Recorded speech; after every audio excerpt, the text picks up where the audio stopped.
I'm Yes, sorry. and I'm here. I'm having some camera issues, but I Okay. am here. Okay. I'm sorry, Chelsea. So introduce yourself. I apologize. Yeah, no, Chelsea Seaburn, Caldwell Banker office in Nampa, and I've been in real estate here for a little over a year and a half as well. All right. So we got some newbies kind of showing us how it's done. That's right. Right? Like, hey, old I people, love it. watch this. Right? That's good. I like it. So all right, you guys. So for the group that's watching, this is a webinar format. If you have questions, there is a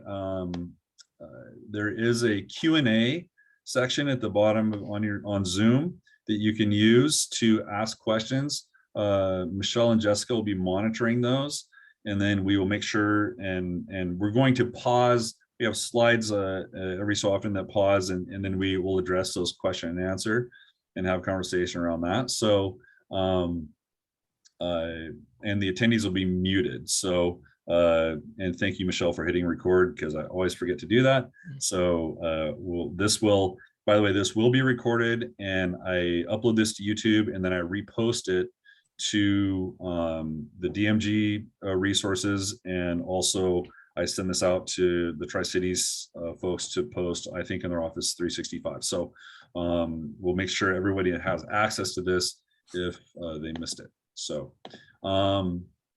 let's start with, how do you select a home for an open house? So I know, like, when I'm looking at the available open houses, like, I'm looking for, the location, the neighborhood. I like areas that have a lot of, close to shopping and a good commute. And then one of the big things I look for is, a price point that can kind of cover a large demographic of buyers. And so what's that price point in your marketplace? Just out of curiosity.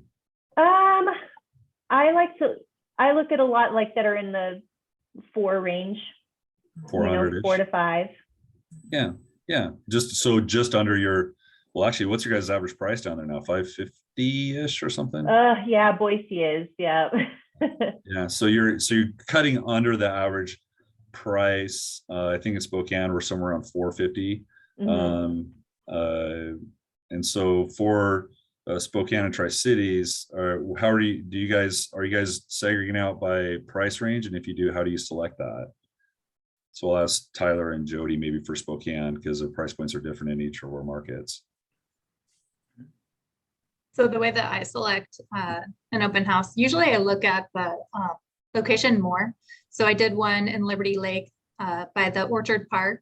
There's tons of traffic, people just walking around, and it's an up and coming neighborhood. So we had a lot of people just curious about what the house looked like. So that was a really good one. And another really good one I had was on the South Hill, and I put signs on both of the busy streets, and it directed them in. So I got a lot of neighbors, a lot of people looking to downsize in the next little bit. So lots of contacts. Cool.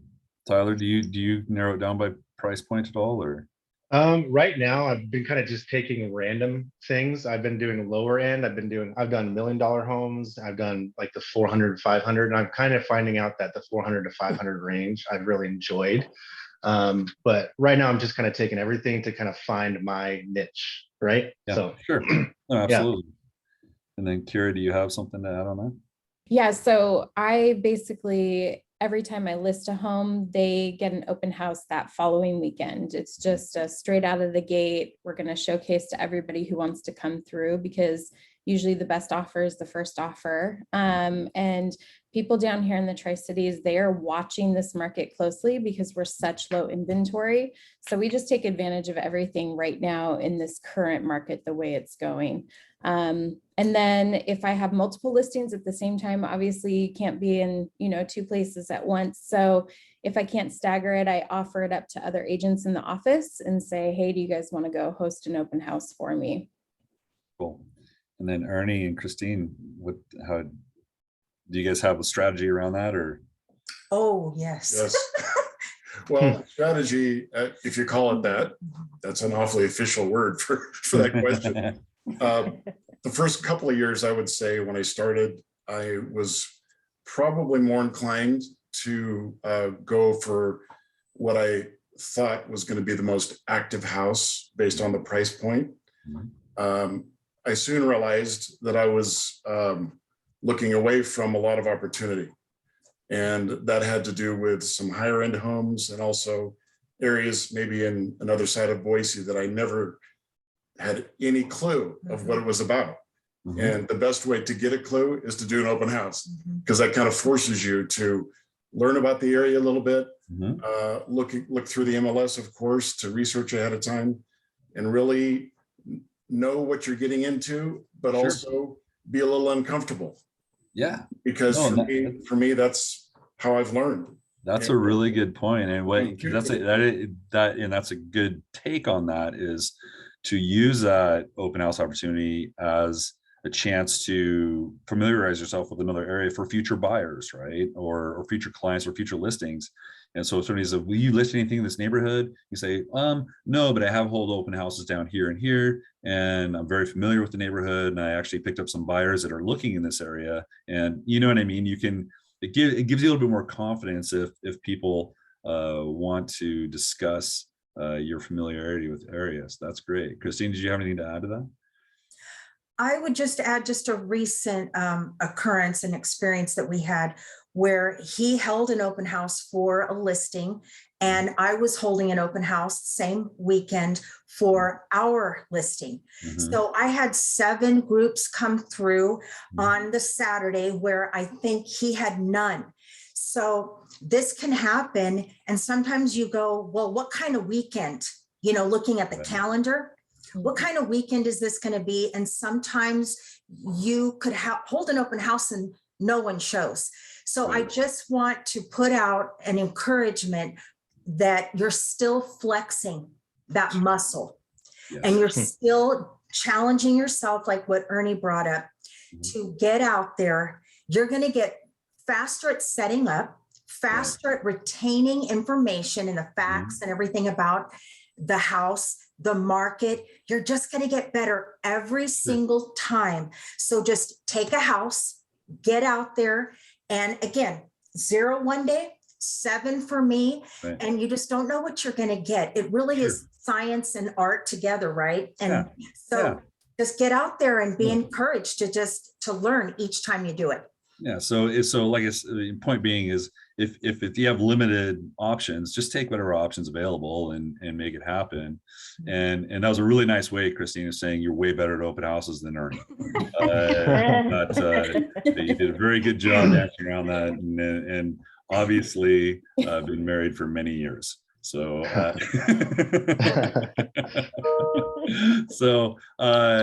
okay, so let's go on to the next question. What do you do to prepare for an open house? And Jody, why don't you kick us off on this one? Okay, so if it's your listing, obviously you know what all the information about it, right? But if it's not your listing, that's when you have to do a little more homework. So I would ask the list agent the facts that aren't in the MLS, like when was the roof done? Has there been updates to the electrical? Did they do any remodels? Because they ask you questions like that. And then I also drive around the neighborhood and see where the parks are, if there's any cool restaurants within walking distance, fun things to do. But one thing that's been really good is I'll door knock to like a 2-block radius, and I'll do the door hangers that we have with the labels with my a QR code, and it links them to the open house and then also my website. So that has been really cool. And it gives you kind of an opening when you door knock, because it's kind of like you're inviting them. So it's like something nice, come check out the house. So that's been good. Then, do the ad through the company and then get everything ready. I always have music, usually cookies, water, and then do a post on Instagram and Facebook and invite my sphere. Awesome. That's cool. And the QR code, and speaking of the QR code, you guys, this is something I actually learned yesterday when I was doing a tech tools class in Spokane, is that in DeltaNet, you can actually set up custom QR codes to go to certain pages on your website. And so, and Kira's the only one getting left out here as far as the Delta Net goes, so I apologize. But that is something that is available to you. And Michelle, I'm happy to work with your crew, your aces, to show them how to do that, and or connect Cassie or whoever's doing it up in Spokane with them to show them how to do that. It's pretty neat function. So I think they're just printing out like a label that you stick on a door hanger. Is that what's going Yeah, on? like an Avery label, and then they'll stick it on. One other thing that I do if the house is occupied, which is super important, you want it to smell good. So like I usually open the doors, air it out, if I need to light a candle or something like that, I do that, or bake cookies sometimes. Okay. And make it pretty, like if you need to put something away, but Yeah. Yeah. Okay. So do you guys do you have any staging materials that you use, or like flowers or things like that, or? I do like a pretty cake plate for my cookies and just make it look pretty. I haven't brought fresh flowers. Right. Does anybody, what else that's pretty thorough list. Jody's pretty got this on lock. Does anybody do anything more different to prepare for an open house? I actually bring, I order extra of the From Your Friends cards. Oh, yeah. And so I'll bring those and pass those out as well. Excellent. And that's something we have in all of our markets. So Mhm. that's a great one. Kira, did you have something? Yeah, so I actually try to prepare on social media beforehand. If I can get into the home the day before, then I go through and I highlight, just spots of the home and then invite people out. But I definitely try to make sure I get to the home at least a half an hour before the open house so that I can do a quick tour to put out. Tri-Cities is a very last minute town. People like to decide the last minute what they're going to do. So if you can get back in front of them on social media and just like, hey, I'm going to be here 1 to 3, come on in, here's some highlights of the home. I get a lot of response off of that. And then also, when we put things on the internet, it's there forever. And so people will go back through and they'll comment and say, hey, is that home still available? So that's a great networking and marketing tool that I like to use when I'm preparing for open houses. That's really good. So do you do like a Facebook Live then? And that's. Yeah, I love Facebook Live. I like Instagram too, but to me, Facebook Live is just a lot easier to use. So I just link the two together so it automatically goes and shares on my Instagram page. Okay. And do you find you get, do you track that at all? Are you able to do that, like see it with views or anything like that? Or Yeah, a little Oh bit. yeah, I came because I saw you on Facebook Live, or. Yeah, so on my sheet so I'm old school, I don't have the QR code, but I have a sheet for them to fill out and it says like, where did you hear it? Because I do like to know where, where that flow of traffic is coming from, whether it is signs or social media, or are they going to our brokerage website and seeing the list of open houses that we put out. So I try to track it as best I can. Sure. The other thing I love about the Facebook Live too, is you can see how many people have viewed it. And then it's an easy way to follow up in there and just thank people for, at least viewing the property and then asking if they would like to follow up and schedule a private tour. So. Sure. Ernie and Christine, did you guys have some preparation? Actually, to add on to what Jody said about the 1 candle house, it seems like lately I've done many houses that were 5 candle houses. So make sure you have a backup plan because there's going to be some stinky houses. Right. Is there such a thing as too many candles though? Does they No, not at all. And Okay. get the big fat ones so they last a long time. Any particular scent that works better than another that you found? Ocean breeze. Ocean breeze. Breeze. Got it. Ocean breeze is the scent of choice. Excellent. Tyler, I know you do some stuff in preparation of open houses. What like leveraging technology? Tell us about that. Yeah, for sure. I kind of do a couple things. A generic way is I usually have buyer's packets. I have this magazine thing I bought at Office Depot and it has like buyer's packets. And then I have what people are saying about me sheet that I created on like Canva, and just has a picture of me and all my reviews, like snippets, and then call me to enjoy your real estate experience at the bottom. I'll have that. And then I usually have like the flyer. And so those are the materials I bring. I always have music. I think music's really good. I've been to open houses where it's quiet and it just kind of feels awkward. Yes. I think just a cafe music in the background it just kind of helps people talk. So just things like that. Okay, yeah, But then when it comes to the video, so I'll do some videos things too. So I'll get there early. I'll do like a video walkthrough and I shoot with my camera. And then when at the end of the day, I usually do like a intro, outro of myself somewhere in the home. And I edit that and I'll post that on social media. I've been teetering with that, trying to get a little better, but it looks like a high school project right now because it's just.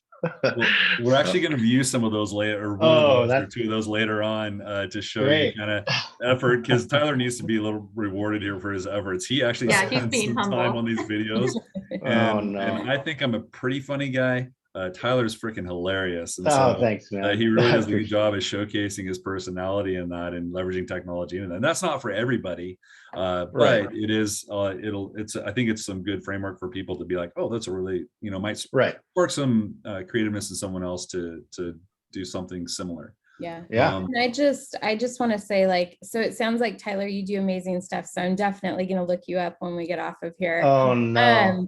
But the important thing that I've learned is just get out and do it. So I just do simple Yeah. Facebook lives, and he takes the time to, do this. It sounds like a pretty awesome production thing. Oh, no.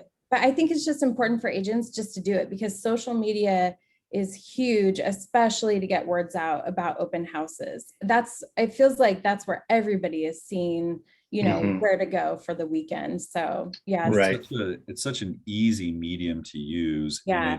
And it's so much more common now than the printed, paper that we remember. I mean, back in the day, and you guys don't remember this, I don't think you were born yet, but there was a day when we would put all the open houses in the newspaper, and that was the thing, right? Like the Sunday newspaper, everyone yanked out the open house page and got in the car and drove around. And we don't have that dynamic anymore. And so really shift for some of us old school people who are used to doing the using those methodologies, shifting our mindset into that new age of just taking a quick video, which takes you 30 seconds to do. And it's as effective, if not more effective than a newspaper ad. So, all right, let's go on to the next question. So first of all, do we have any questions from the group? And I see one in the Q&A. And this is from Larry Lapidus. He asks, Tyler, do you edit your video on your phone, and what app do you use? So I did a lot of research on that too. There's a bunch of different editing softwares out there that I just kind of Googled. And so the thing that I use, it's called Movavi. And they have like templates and things like that. So I just downloaded that. It's $200, but then you get free access until you die or whatever happens. But it's on one computer. But yeah, I plug everything into my computer and then I just edit, and that it takes a lot of time, especially if you're like picky and want a certain way, you don't have to do it. So Right. that's what I typically do. Yeah. So I think there's like Vimeo is another Yeah. one. And is there any other apps that you're familiar with, or does anybody know of any other video editing apps? I know Adobe's kind of popular. I've heard that's popular, but if you just Google, there's like hundreds of different. I'm sure. Yeah. I'm sure. But let me know if you have any questions about Movavi. I can help you out. Okay, cool. Yeah. All right. Any other questions from our group? I know we have a couple conference rooms with folks in them. If you want to raise your hand or something, we can also, I can unmute your room if you need to. So. Eric, I could add something in the preparing part before we go to the next. Sure. And that would be something that I learned, just by doing, and you don't have to experience this. So prepare by knowing what else is on the market in what we have here is a lot of subdivisions and in the community. So because you want to be that person with the knowledge, you want to show them that you know what's going on, that you're an expert. And so to be an expert, you never want to have the experience of somebody saying, oh, and then the one around the corner, blah, blah, blah. And you're like, what one around the corner? Right. Never. So you've got to know, what are those other homes? Because if this one isn't a fit, I can sure meet with you. I'll be closing this place up at 3:00. You want to meet over there at 3:15? Let's go take a look. Absolutely. Be ready for that. Be ready for anything, like after your 2:00 or your 3:00 to go. And I thank you for bringing that up, Christine, because that's something that I did when I held open house, and I actually held pretty effective open houses, but being that path of least resistance, right? Like they tell you why this house, the house you're in doesn't work for them. I'm like, oh, there's a house down the street that's exactly what you're talking about. Can I show you that one? You know, and so we'll talk more about that in our next question here. All right. So I don't see anything more in the Q&A. So let's move on to the next one. How many signs do you put out, and what do you do for signage? And Ernie, you had some thoughts on this, so we'll kick it off with you guys. Okay. Well, it has a lot to do with the amount of road construction that's going on that's near the subject house, because you could have some surprises. So definitely start accumulating your signs as soon as you get your license. And hopefully within a short period of time, you have a ample supply. And of course, I borrowed from other agents as well to always have more than I thought maybe I needed. But to my surprise, oftentimes I had to use a couple more signs than I absolutely thought I would have needed, because of either streets and the way that they curve or the way that they intersect with others or the road construction, et cetera. So definitely don't just rely on the MLS drive instructions. Those are helpful, and many times they could be accurate, but if there's 4 turns, make sure you bring 6 signs. Sure.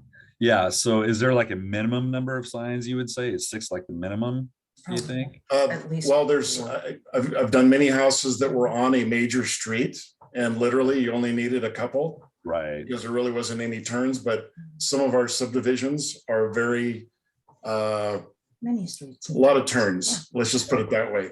So Right. if you have a house that's way back in deep in a subdivision, you may have to have 6, 7, or 8 signs. I've had them as high as 8 signs before. It's kind of amazing. Right. And you're working your way backward to the arterial, basically the major arterial to Yes. as an inlet. Sure. Does anybody else have anything further on the signage? I think- I Thanks, have Mike. some of like the tall flags that I put out that say open house, because especially like I like them for the entrances to the neighborhood, just draw a lot of attention. So, the flags, the stick Yeah, on like the tall flags. You have like the wire, you have the wire frame with the little hole in it to capacitate the little flag floating around? Yeah, kind Yeah. of thing. Yeah. Except for windy days, right? When you come over your signs like halfway down the street. 'Cause Yes, I do you keep them in on bad weather days. acted like a kite and like drug your sign down the street. Jody, you had something on this one. I was just gonna say, I think signs are super important because the majority of people that I've had, especially recently, are from the signs. They were driving by, they saw the sign, they just wanted, they're a neighbor, they're curious. So they just pop in. Mhm. And you do one other thing on signage that was different. Oh, the writer on the, like open on Sunday. So if you can put that up a week in advance, just letting people know that there is going to be an open house. That seems like, I've heard it's helpful. Yeah, so you just have a little small vinyl rider that you latch onto the bottom of your sign that says open this Exactly. Sunday from whatever time to whatever time.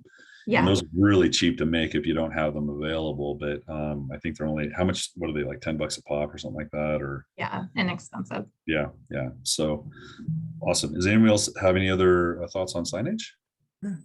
Well, I know that's for me the worst part. I get the most nervous about sticking the signs out on the road. So, but sometimes what helps, I know we all know our area pretty well, like main streets and stuff like that, but sometimes I'll go into Google Maps and I'll zoom out and I'll look and see, where is the most important place to put a sign, especially if I'm limited on numbers of signs, and just try to find that high traffic flow and really focus on that entrance. So that's maybe a little bit to help. Yeah. Eric, one more Yes. thing that I've Yeah. experienced a lot, and especially in this last year, for some reason, is a lot of the heavy wind that we get here, which comes very spontaneously. And it usually comes at about the time you're starting your open house.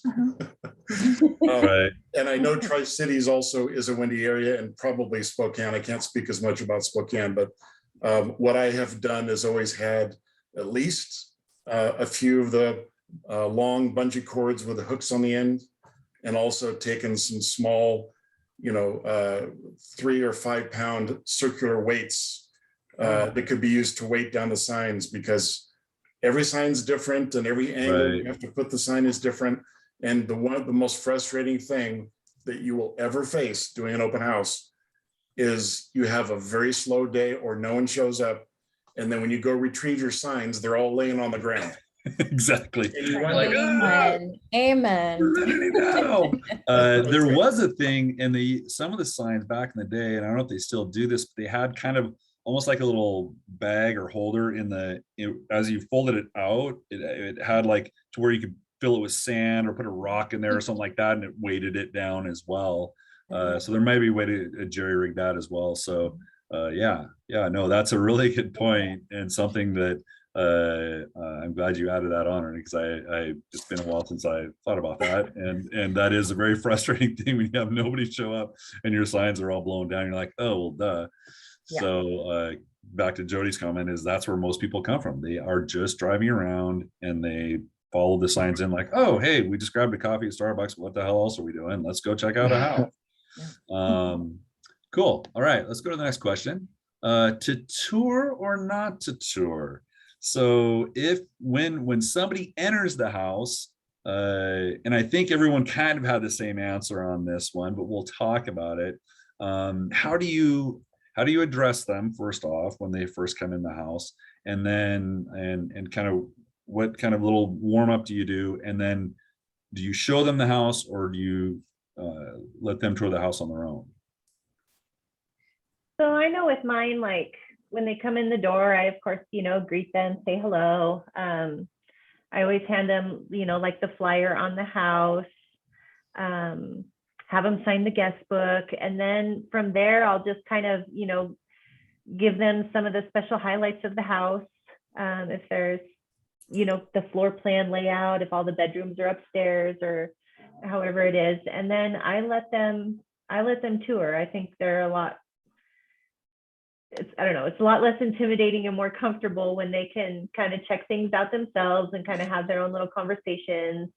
And then, I kind of stay close if want to jump in with some talking points or anything like that. And then when they're done, then we kind of come into either the main, kind of kitchen or living room area, and I'll talk with them a little bit more. But mostly I think I like to keep it less intimidating. Sure. Absolutely. And we'll talk about we have in 2 questions from now, we're going to talk about what you say to get rapport and all those things. So we'll put a pin in that one. But kind of everyone had the same answer here. Is there anything anybody want to add to that particular? Okay, cool. I'll be able to add when we talk about that. Yeah. Report part, but I'll definitely. Okay, cool. So the other thing that I want to prompt people on is the DMG Open House Connector. That is something that is available for the markets that have DeltaNet. And I want to show you guys that real quick. If you log into your DeltaNet account and you go to, well, I'll just do it here. I'm going to switch my screen. So hold on 1 second. And I'll share this screen over here. I just typed in Open House Connector at the top. And this is pretty cool. So this is an app you can download onto a tablet. And I think a Surface Pro would work just as well. So anything that has it's app based. And then they walk around the house with it, and you can program it to for survey questions. You can turn on what questions they have they kind of pre-questions for you, and you can add new questions if you want. But the questions are: you currently being represented by the real estate agent? How would you rate the curb appeal? How would you rate the interior appearance? How do you feel this home is priced? Are you considering purchasing this property? And are you interested in other properties in this area? What's cool about this is when they get the app, and this is kind of something that you can use to kind of differentiate yourself too, is like, hey, I've got this cool little thing. And but they have to put in their name and their email address to sign in to the app, to then give the feedback. And spoiler alert, this goes into your CRM. So kind of a neat capture tool. And I don't know, I don't think anyone was using this on the panel. So, and it's something that's kind of, because it was so hard to do open houses for so long, it was kind of irrelevant. But now that this is becoming easier to do as far as holding open houses, this might be something you want to incorporate into your process. If you have an old tablet laying around, I think you can even do it. But you don't want to give it people your phone, right? No. But you anything that is app based can capacitate this, and or web based, because if you have a internet connection there, you can just go to the website and they can do it as well. So pretty neat tool there, and just wanted to showcase that real quick. So that, stop the share and go back to this one. Cool. And oh, there was a question before we move on from, I think on, was it Chelsea? Did you do the flags? Yes. Was that a feather flag or a pendant flag? Would be a feather flag. Feather flag. Okay. Yeah. Okay, cool. Rick, there's another question from Julie Dean, and then also Michelle put one in the chat. Okay, cool. So does anybody else utilize open house door hangers other than South Office in Spokane? I do. Jody does it? Cool. And then any of the other marketplaces? So that might be something we can, Julie and or Kelsey or whoever, maybe we want to get that information down to Boise and Tri-Cities as far as the format goes, so they have it, because that's really low-hanging fruit for neat marketing. And I think it's great to offer, because then if you're door knocking, if you're going to go do that effort, it just encourages the agents to go, oh, I have something to hand out, I might as well go do it, right? So Well, and I do, like, I will go pass out the flyers. I do open house For sure. flyers around the neighborhood, but I thought that was, yeah, a cool idea with the door hanger and the QR code. yeah, absolutely. And Larry just said, he piped in on the chat saying Amazon.com is offering 8-inch fire tablets refurbished for $40. Wow. That could be a pretty easy investment into your business right there. And then let's see, just make sure. Oh, I got to look at Michelle's question from Eagle. Okay. When using social media, do you ask the client to post about their open house on their subdivision Facebook page? So do you have the client do it in addition to yours? Yeah, I do, because they have a sphere of influence that I don't have access to necessarily. And it also, when I look at selling a home with a client, I let them know, like, we're a team, we're working together. So I'm going to do the majority of the work, but I need you to invest in me also and help out. So when we do open houses, I get them excited and they post it on their pages and social media groups that they're a part of. Also, like my last one, they are a part of a pretty large church down here. So they were putting it on their church bulletin boards and with the links. And yeah, so I have them jump in and help as much as they can and share stuff out. That's great. And I really like that, because you don't really think of open house. I mean, you think kind of to appease the seller and like, I'm doing something physical and tangible that you can see and feel. But what a great opportunity to lever that into a rapport building and just kind of just building trust with them, saying, hey, I'm going to let you be a part of this process as well, where you can. And I think, that just benefits everybody, right? Yeah. And so I love that. That's a great, and so thank you, Michelle, for bringing that up, because I think is brilliant. And then Kira, actually who's done it and done it successfully. That's I love that approach with the seller. That's great. Okay. So next question. Rapport building scripts, information gathering, and handouts. And I think Tyler's going to lead us off on this one. Yeah, buddy. Okay. So I'm still, like I said at the beginning, I'm always finding ways to better myself and better my rapport building skills and things like that. But the last open house I did was my most favorite. It flowed well. And what I was doing was I was greeting people when they'd walk in. I'm like, hey, welcome home, guys. And they'd be like, oh, and they kind of laugh and chuckle, but it's some, dumb. And I'm like, and then I usually ask, hey, did you just walk up or did you plan on coming here? Did you see any ads? And they'd tell me how they did that. And I go, okay, cool. Well, here's a couple things about the home. And I just talk about square footage, how many bedrooms and baths, and then any like updates like roof or sewer scopes, the big ones. So I kind of try to, the hard work is done for you, right? So, so once I do that, I usually just give them a one-page, the flyer that we have. And I usually say, here's some more information and some pictures of the house while you're walking through it. And then I say, if you don't have an agent, I have that a handout that says it's a picture of me and all my reviews. And here's what people are saying about me. And I'd like to represent you if you don't have an agent.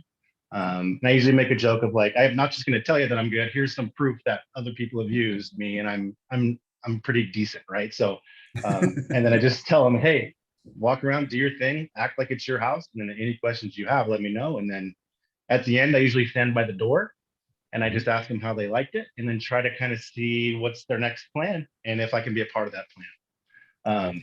And that's pretty much it. I'm pretty basic, but I think the reviews for us as agents, it's just good to show people like, hey, I'm not just BSing you. Like, Right. I love what I do, and here's this. So Here's proof of it. Yeah, I love having the testimonials page with on your person to show them.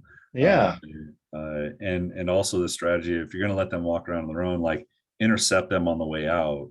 right. And every now and then you get the weirdos, right? They just Yeah, they freeze and Yes. they walk past you really fast and then they Oh, run yeah. out and they skirt out the side door or something weird. And side doors. like let them go, right? Like Oh yeah, let them go.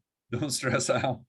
Yeah. Because there's a lot more normal people probably behind you. It's like that's like 1 in 20 that gets twitchy on you, and you Right. likely to work with them anyways. But Exactly. does anybody have who has something to add to that? I like to ask them if they're renting or if they currently own. Right. Because sometimes they're just checking out what the competition is because they're considering listing their home. So you might get an inroad and be able to schedule an appointment for a listing. Awesome. Got something, just a little something to trailer to what Tyler was saying. Mhm. The beginning, I think Michelle Molitor and I have even joked around about this as far as how many seconds we have literally when somebody walks in the door. And there's not many of those seconds that we get, by the way, to make a good first impression. Mhm. And so breaking the ice is the number one thing that I do. So you're the neighbor that wanted to come by, and there's a couple of questions that really kind of set, for me anyway, and how I do it, sets the stage for, first of all, are they a neighbor or not? Mhm. Second of all, you can easily find out if they are simply, oh, I've wanted to see her house for years and how she decorates, right? Mhm. Well, then you know that that's probably not terribly up the graph on serious buyers. Right. But you also could find out from another visitor of what their plan is, or just a couple little comments that they may mention that you can follow up on throughout the visit while they're there. And so, but to make them feel comfortable, to stand off. I actually had someone this last weekend that, and this really came out of left field for me, and she complimented me as to how much space I was giving her. Oh. Which I thought was very, that's how I've always done it. I've never been very close to people geographically when talking, because with COVID and everything else, you just stay out of bubbles. Right? You just don't know, right? So she actually complimented me on that, and I was kind of taken back and realized, you know what? I guess maybe some people do appreciate that, the distance, but also the lack of hovering 100% of the time. Sure. It's like you can almost hear the helicopter wings, Right. And it's like they really don't like that, because the open house that they probably just came from probably had that obnoxious agent that I never want to be. Right. So- Exactly. So, and that's a great point, because, and to Michelle's point, every neighbor that visits, like, being like, oh, wow, well, do you want to know, wanted me to keep you in the loop how this sale goes so you can have an idea what the market's doing for your house. And God, by the way, I'd love to come over and take a look at your house and maybe do a market analysis for you if that would be helpful, so you can see your equity position. But absolutely capturing that information. I mean, so statistically, by the way, and I don't know if this holds true. It used to hold true that within 1 year of a house going up for sale in a neighborhood, at least 2 more on that block will go up for sale. And I believe that stat still holds true today. So that's what that circles prospecting and getting those rapport, and especially if you can get face to face with those neighbors, is a huge, huge deal. And especially if you're building your database and whatnot. Kira, did you have something to add on to this one? I don't think so. Yeah, I was thinking through my head. I think with COVID, we all kind of stepped back and got used to not interacting with people, and questions are a really good thing to have. I guess my thought is, if you get stuck on them, always remember the Ford questions: family, orientation, recreation, and dreams. And sometimes that kind of opens things up and gets them thinking like, well, maybe we do want to sell our house and buy this. I'm not sure, but just remembering that people are, genuinely friendly and they want to talk to you and find out more about the properties. So I really like what Tyler has. And, one thing I thought, and I think it was, maybe it was Jody who said it too, but like walking up and handing them a flyer, giving them something of value as soon as they walk in. I was like, oh my gosh, duh. Right. And that's why we're doing these panels, right? So not only for everyone else that's watching, but for us as well. Yeah. And that's, I've been taking notes. Yeah, that was definitely my approach. And that's how I'd get their names. I would just offer it. And now with COVID, it might be weird, but I would, as they come in, I'm like, oh, hi, I'm Eric. And I'd put my hand out, like to shake whoever's hand, and kind of just sit there and, you know what I mean? Like awkward silence, and kind of prompt them to be like, oh, I'm Bob or whatever. It's like, oh, hey, Bob, how's it going? Welcome. Here's a flyer on the house. Like Tyler's, here's some things about the house you may not know by looking at it. And, feel free to tour it, and then, go that route. On the question of, are you working with another realtor? When do you ask that? It's either right when I see them, if we're talking about the house, or it's usually towards the end, because it's like at the end that's when I'm talking to them, like, all right, guys, so how long have you been looking? Are you actively looking? And they go, oh yeah. I'm like, well, did you have someone that can show you around? And I go, I'm born and raised and I love this area and I can help you out if you need. And that's when they go, oh no, or, oh yeah, we don't have one. And that's kind of where that comes up. And I just wanted to mention too, I have this, I don't know if you guys can see, I have this, it's called a digital business card. And yeah, and so I can just tap their phone and I'm in their phone, and they have to say, I help them out, save contact. But one step further I'm going to go, because I want them to text me and say, give me a text right now, let's see if it works, right? And then, because I want them to text me, right? So I can just bother them once. Hey, I met you last week at the open house, or did you guys need any help? And then I won't bother them again if they don't ever respond or say no. But at least that's kind of my next step. So that's a great way to capture information. Where did you get your digital business card from?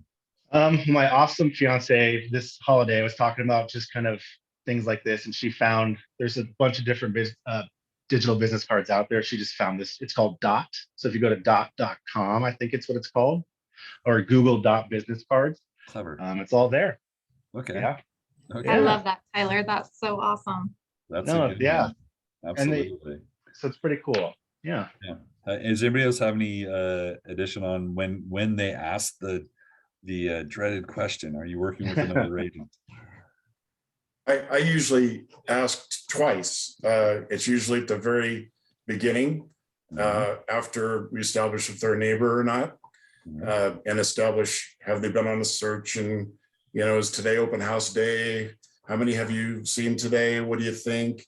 And then at the end, I usually ask as they're leaving, because oftentimes the story will change. Yes. Because at first, maybe they want to put up a bit of a wall or So something. they have an agent. Right, right. 'Cause everybody has an agent. We all know agents, right? Yes. Everybody knows about 20 or 30. Yes. But I've actually had people fortunately, I've experienced it, a couple times to where they actually changed their story and said, well, Yes.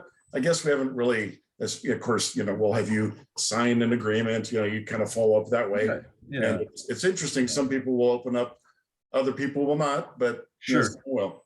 Yeah, and that's something that when I did very well at open houses, by the way. And so this is one of the few times I'll chime in and do what I did. But I never asked them right up front, because that's like asking somebody, when you go into Home Depot or a retail store and they're like, hey, can I help you? And you're like, just browsing, right? Yeah. And so they usually just tell you like, oh yeah, I'm working with somebody. And so I would wait until the very end, get a rapport with them, and I might even go show that next house, because when they're on the way out, like Tyler and Jody and Kara were talking, and Ernie, that when they're on their way out and you ask them, well, what do you think about the house? I'm like, well, it doesn't have this or doesn't have that. And you're like, oh, well, there's another house that does have that. Be happy to show you, like Christine was talking about. And then I would show them that house. And when we went to that house is when I would ask them, right? I would be like, hey, by the way, have you been working with anybody?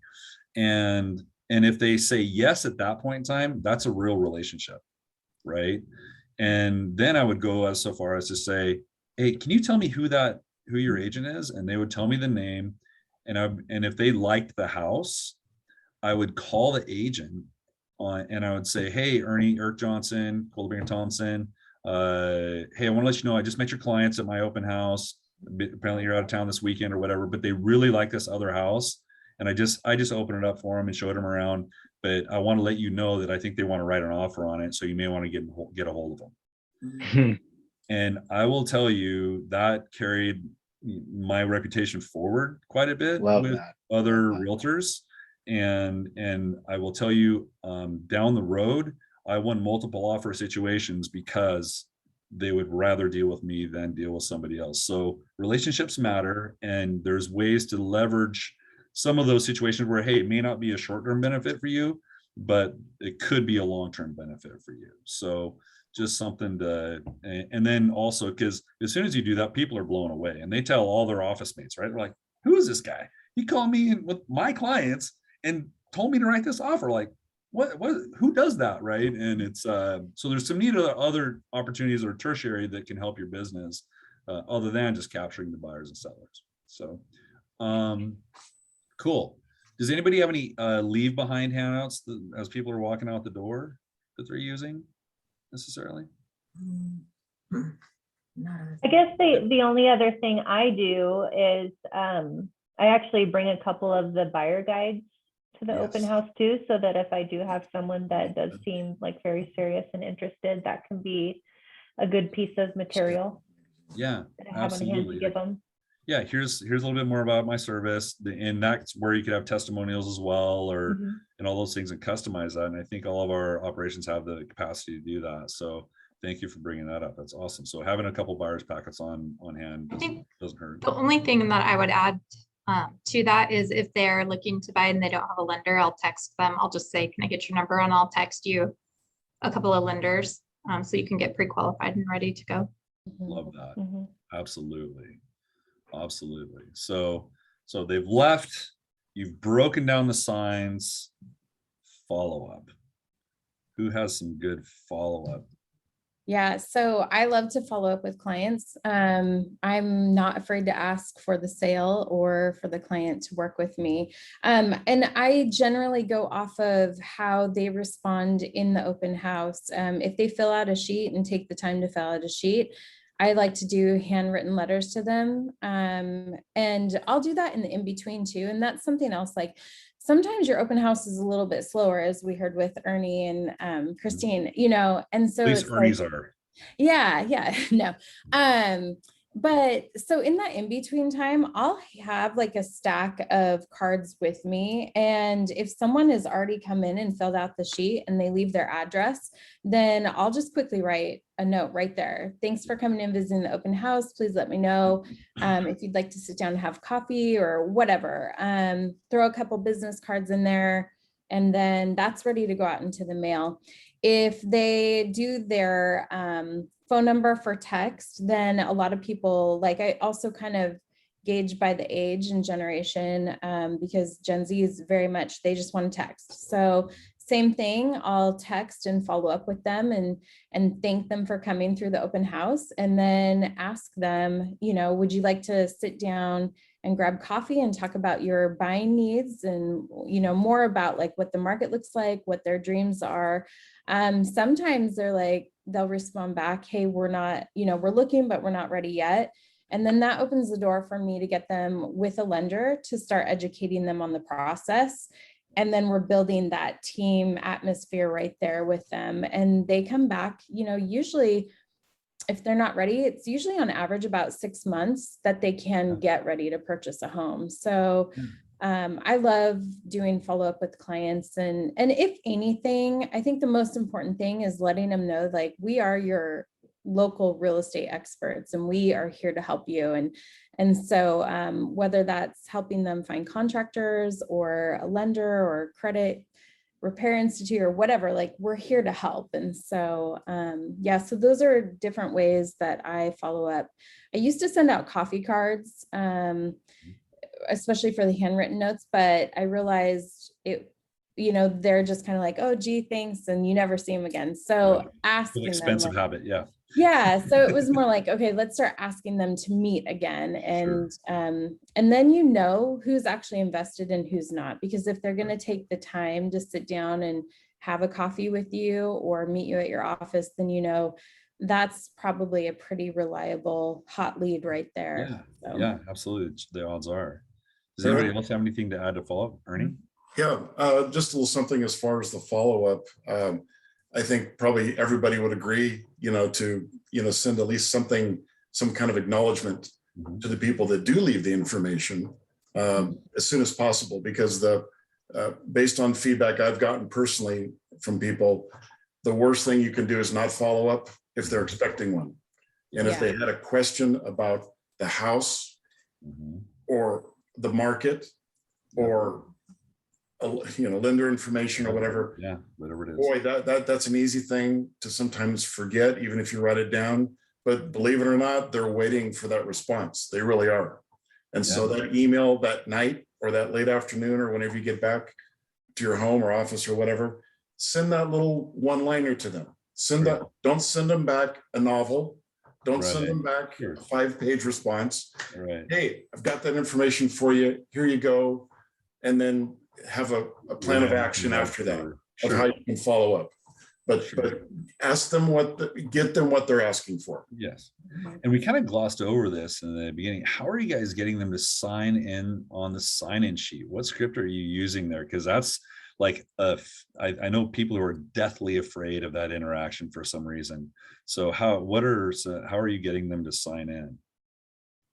I just kind of make it lighthearted. And, you know, I say the seller would really appreciate feedback on the home, fill out any information you're comfortable with. And then I just let them know, you know, I promise I won't spam you. I hate spam also, but if you're really interested, you know, that's where the follow-up at the end, after they've walked through the home, is there any further interest in this property? Are you looking, are you working with another agent? That opens the door. But I guess setting the expectation for them that you're coming into the home and I am going to ask you, you know, to fill out this sheet, just so my sellers know, like, where are we at on the property? You know, are we overpriced? Does something stink? Do we need more candles? Do we, you know, and people genuinely want to help other people. So if you approach it from that point, like, you're helping the seller, even if you're not interested, more than likely they'll fill it out for you. Yeah. Like, I totally agree with that, Kira. The other thing that I just basically say is it's kind of a security thing that the sellers are wanting to know who's coming through their house. And then with COVID, it was super easy kind of after COVID, because like, if I find out someone was infected, I want to be able to let you know about it. And so they're like, oh yeah, of course. So. Oh, interesting. Yeah. Good way to turn that into something. Yeah, no kidding. Christine, did you have something as well? I do. I love that there's like different approaches, because this is going to be helpful for people because we're so different, really. And mine is, would you be okay with us just staying in touch through email? I already have my pen and I got my paper because we have a binder where we have information. So if we didn't get them at the start, because we had a recent one that was more full and like a steady stream of people. So with the two of us there, then I'm ready. And they go, oh, yeah. And I go, so head down, you're writing, and they're talking. And so you get the information, it's in your writing, so you can read it. Yes. And then That's great. when you get home, the day is not done.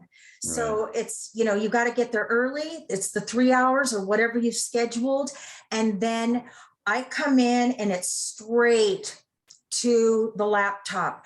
And just a little tip, your email, again, you're going to want to add value. So don't say something like, just great to meet you today. Let me know if there's Right. some way I can help. Sure. That is the easiest email to go, boop, Right. delete. So I'm thinking if I didn't get a lot of information with them, I do know some things about like the person, and I know the house that they came to visit. So a like home, Sure. maybe in that vicinity, I'm going to say, what do you think about this? Now I noticed that this one has a bigger lot. Square footage was similar. Point out some differences. Then they're like, she's like on top of this thing. Right. And Right. so I'm going to send them some links and call to action. Yeah. Let me know what you think. When you get an email back, oh my, Here's, I'm dying Love that. because I'm all about the follow-up. and love here's that. something real big that unfortunately, as we all do, we find out through the Hard way. painful part of this, right? Right. Well, gee, well, I'm not getting many responses, or gee, I wish I got more responses on email. I have to get a phone number to text if I get an email. Many people will only want to give you an email because they don't want to call or text. Sure. I'll So take it. the way that's worked for me is simply to say, you know what? I've never sent you an email before, and it'll probably go in your spam folder. So can I please have your phone number for texting only, just to verify that you did receive my email? Is that okay? Yeah. And that, because enough. so many random emails we send are going to go right to their spam, Hey, and they're not going to be looking for us. I mean, we got to be I love that. front and present. So that I helps love that. verify it. So. Yeah. Yeah. Tyler, Chelsea, did you have anything to add to that? No, I mean, I do the same thing for the sign in is just say, hey, you know, the seller just for security reasons wants to know who's been in the home. Yeah. And I mean, I usually do, like you say, either a text or email follow-up. I don't bug. Sure. So usually once or twice, and then, Okay. like say, if you get a response, great. And Steve has a question out of the South Hill office, I see. And I think that is Julie. So I'm going to unmute you, Julie. Steve, do you want to ask your question? Oh, hold on a second. You're muted still. Let me see. You have to unmute on your end, Jules.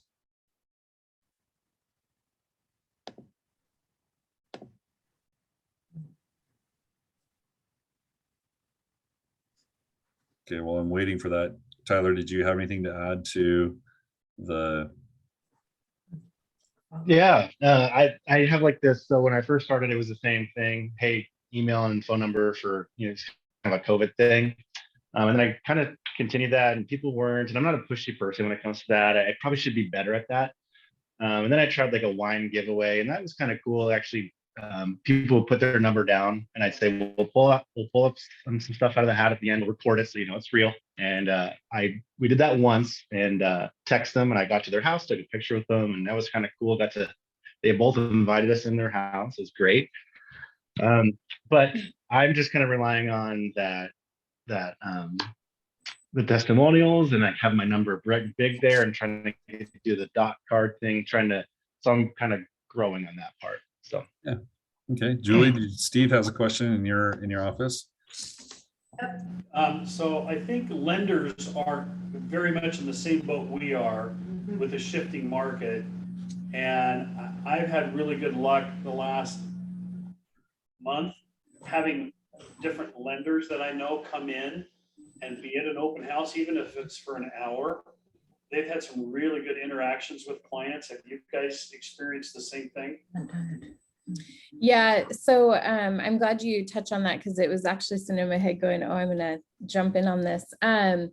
So I've invited lenders to partner with me on open house too, and also insurance agents. They like to come in also, and then they can talk about homeowners insurance and stuff like that too. So that's two industries right there. And you know, especially for women, but for men too, just safety wise, it's always great to have a second person with you in the open house. And sometimes you may be dealing with a client who's asking more serious questions. And so to have somebody there who can kind of buffer and keep another party entertained, or at least give them your business card if they're like, hey, I really need to get somewhere. They, you know, if it's someone you trust, then they're going to say, oh, we'll take their business card. I'm sure they'll reach out to you later. So, but I have seen good success with that. And again, it opens up to their sphere of influence, and they also work with other agents. So as they're going through the home, they may be like, oh, you know,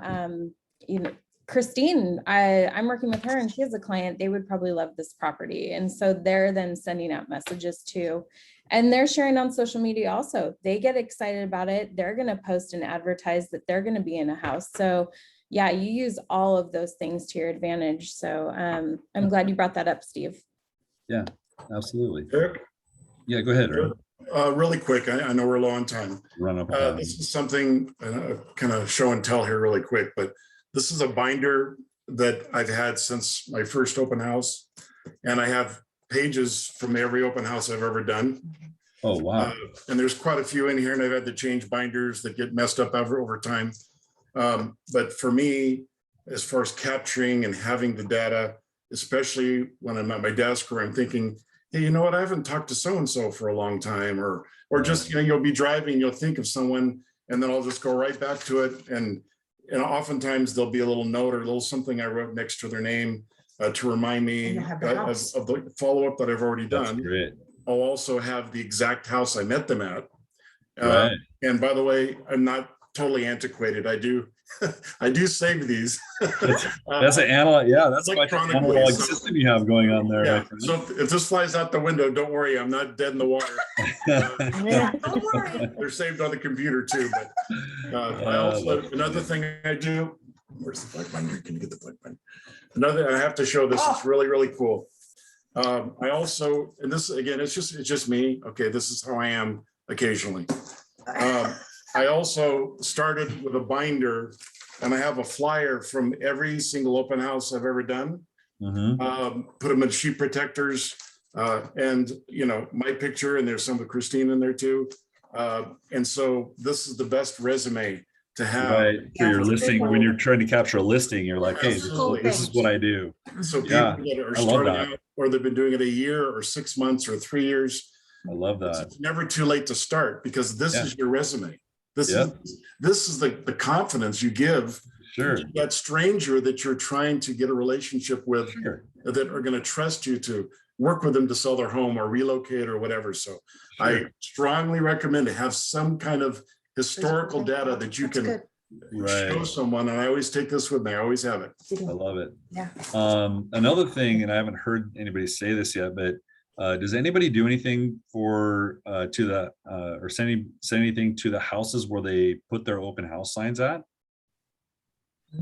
Because that's something we used to do. That's an old school thing where I would knock on that door of whoever's corner I was going to put that open house sign on and say, hey, just making sure you're okay with me putting this sign out here. And I might do that the day before or 2 days before or whatever.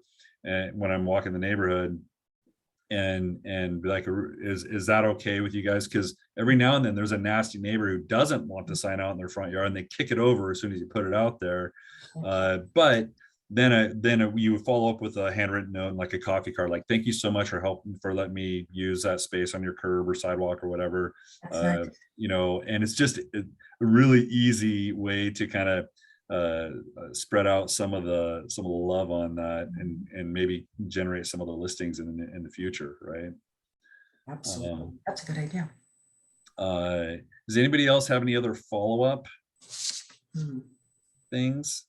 Okay, and just because I promised to do this, I know we're running a little bit over. Tyler's got some videos here. Oh, God. to See you guys show one of later. them. Yeah, we're gonna do this, buddy. Okay. And actually, before I go to that, Michelle put in chat also setting up on the DeltaNet open house campaign. If they give you your email address, DeltaNet has that email campaign that's already prefabricated for you, and just like click, go, send it.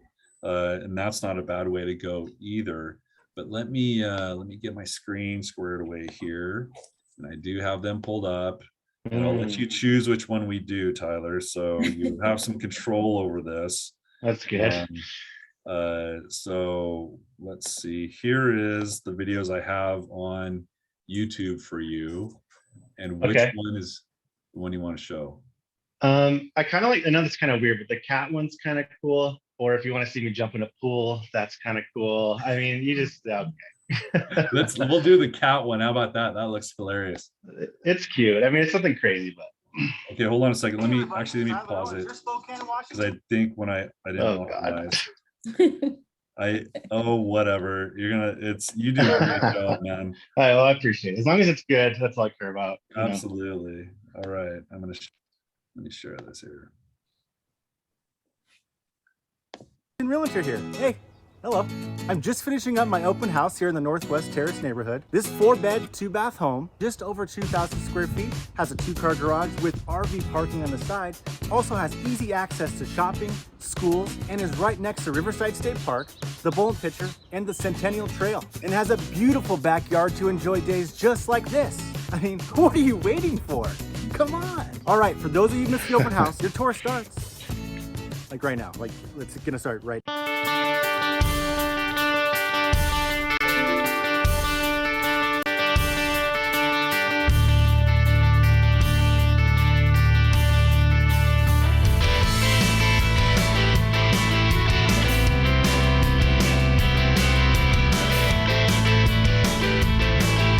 And I'll kind of fast forward through this Yeah. part. So Kind we'll of get to the through- backyard part. Yeah.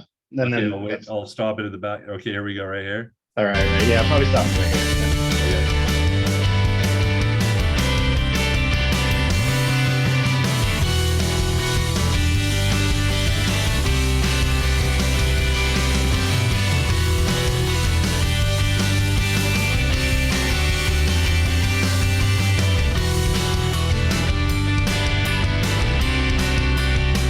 This? It's a catio. It's for your cat.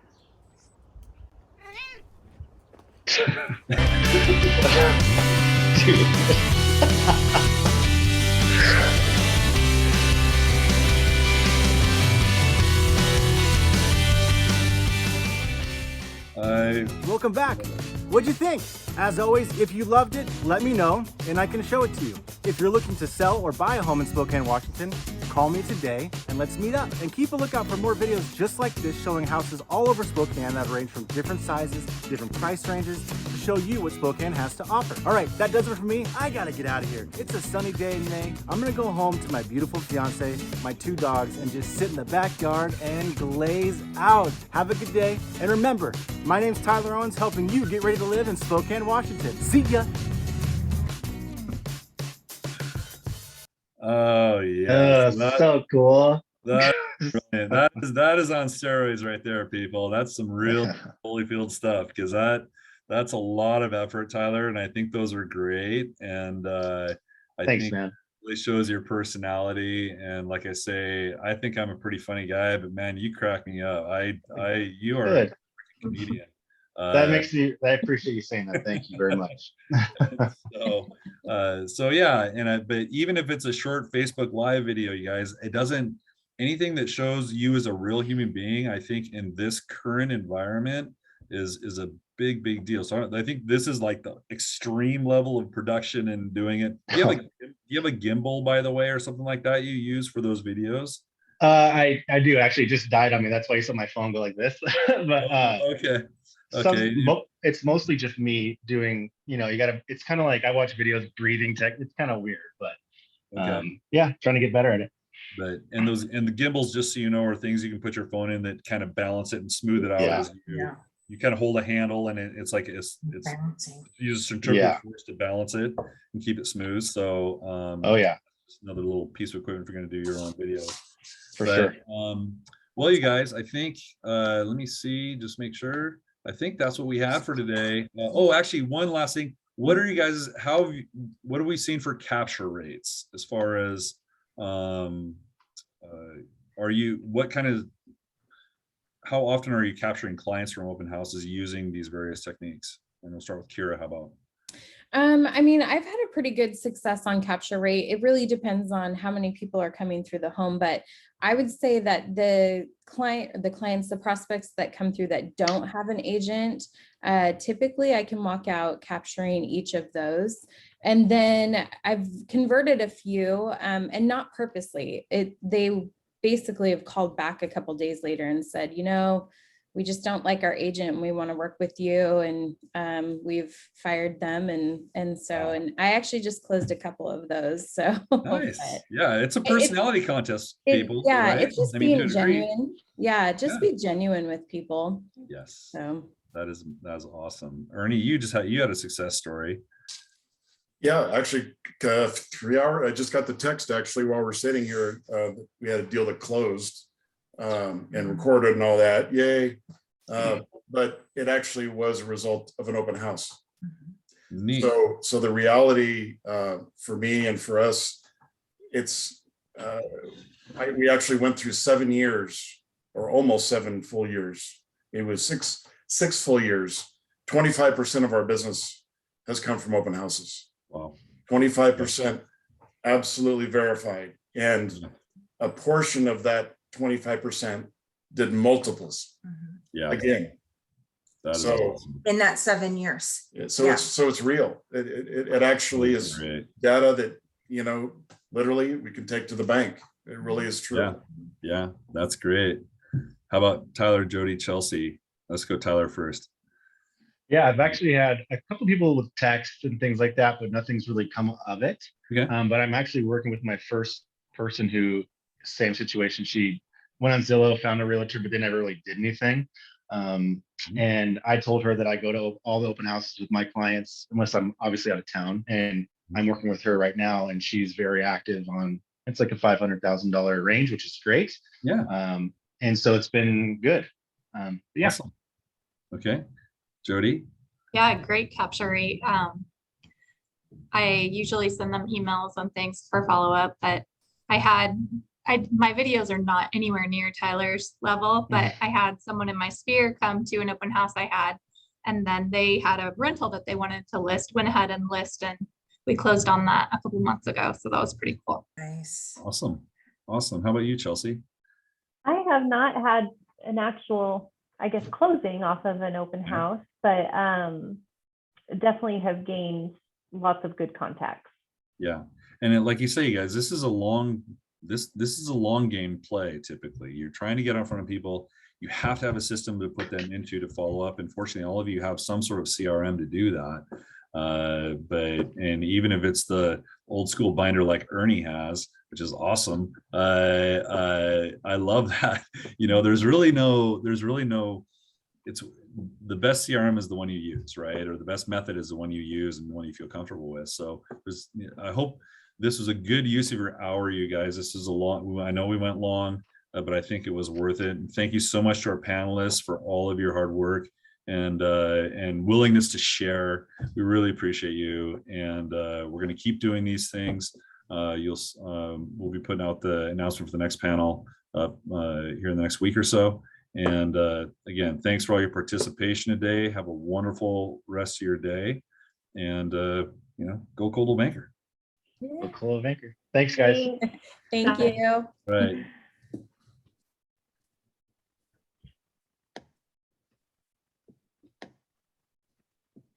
Good job, you guys. Thank you. Thank you.